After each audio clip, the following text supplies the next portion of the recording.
எல்லாருக்கும் வணக்கம். Cheese kitchen click பண்ணதுக்கு ரொம்ப நன்றி. இன்னைக்கு சீஸ் கிச்சன் சேனல்ல இட்லிக்கு ஒரு சைட் டிஷ் தான் பார்க்க போறோம். கும்பகோணம் கடப்பா டிஷ். இது வந்து ரொம்ப ரொம்ப ஃபேமஸான ஒரு டிஷ். இது வந்து இட்லி, தோசை, சப்பாத்தி கூட சாப்பிடுவாங்க. ரொம்ப வித்தியாசமா ரொம்ப டெலிஷியஸாக இருக்கும். இதை நான் எப்படி செஞ்சேன்னு பார்க்குறேங்க. மறக்காம சீஸ் கிச்சனுக்கு சப்ஸ்கிரைப் பண்ணுங்க, லைக் பண்ணுங்க, உங்கள் நண்பர்களுக்கும் வீடியோ ஷேர் பண்ணுங்க. வாங்க போகலாம். முதல்ல வந்து குக்கரில் பாசிப்பருப்பு கொஞ்சம் வறுத்துட்டு அதை வாஷ் பண்ணி அதுக்கப்புறம் பொட்டேட்டோ ஒன்று கட் பண்ணி ஆட் பண்ணியிருக்கேன். இதில் வந்து மஞ்சள் போட்டு இதை ஒரு 2-3 விசிலுக்கு நான் குக் பண்ணி எடுத்துக்க போகிறேன். ஸோ இந்த குழம்புக்கு வந்து நம்ம சில இன்க்ரீடியன்ஸ் வந்து அரைச்சிக்க போகிறோம். ஸோ அதை வந்து நான் மிக்சியில் சேர்க்குறேன். துருவின தேங்காய்,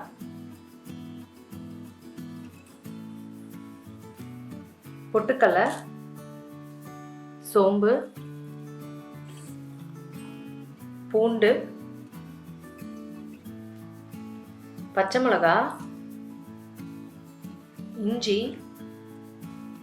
இப்போ இது எல்லாத்தையும் வந்து தண்ணி போட்டு நல்லா மையாக அரைச்சிக்கணும். நல்லா மையாக அரைச்சாச்சு. இப்போ நம்ம வந்து குழம்பு செய்ய ஆரம்பிச்சிடலாம். கடாயில் எண்ணெய் சேர்க்குறேன்.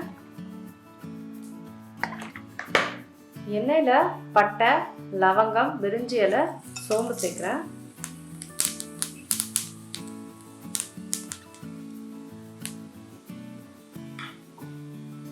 அதுக்கப்புறம் நீட்டை வாக்கின நடுக்கில் வெங்காயம், கருவேப்பிலை. இந்த வெங்காயம் வந்து நல்லா வதக்கிக்கணும்.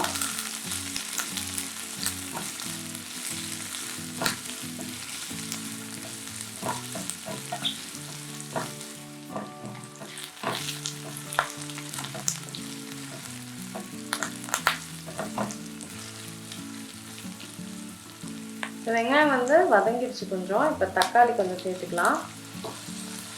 தக்காளி வந்து இதுக்கு நிறைய சேர்க்கக்கூடாது.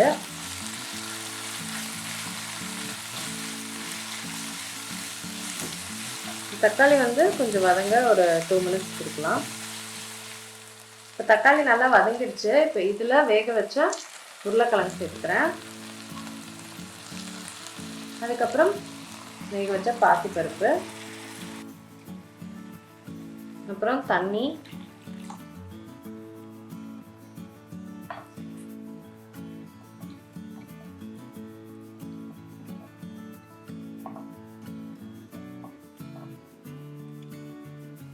இதுக்கப்புறம் தேங்காய் அரைச்சோம் இல்லைங்களா, அது,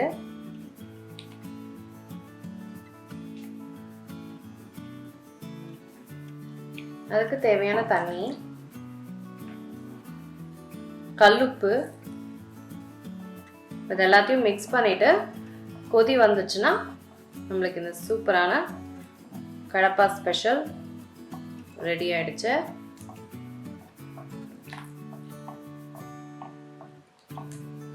கொதிச்சிட்ருக்கு. இப்போ வந்து லெமன் ஜூஸ் கொஞ்சம் சேர்த்துக்கிறேன்.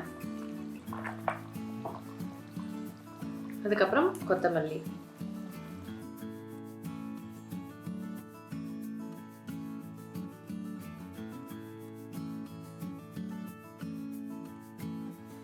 ஸோ 1 மினிட் ஆகிடுச்சு. நான் ஆஃப் பண்ணிட்டேன். கும்பகோணம் கடப்பா ரெடி ஆகிடுச்சு. ஸோ இது இட்லி, தோசை எல்லாத்துக்குமே சூப்பராக இருக்கும். நான் வந்து இட்லி வச்சுருக்கேன். இப்போது சூடான இட்லியில் இந்த கும்பகோணம் கடப்பா இந்த குழம்பை போட்டு சாப்பிடும்போது செம்ம டேஸ்ட்டாக இருக்கும். பயங்கர டெலிஷியஸாக இருக்கும். கண்டிப்பாக ட்ரை பண்ணி பாருங்கள். நான் உங்களை சீக்கிரமாக அடுத்த வீட்டில் சந்திக்கிறேன். வணக்கம்.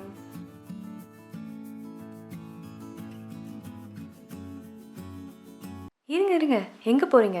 இந்த 2 வீடியோஸும் கண்டிப்பாக உங்களுக்கு பிடிக்கும். கிளிக் பண்ணி பாருங்கள்.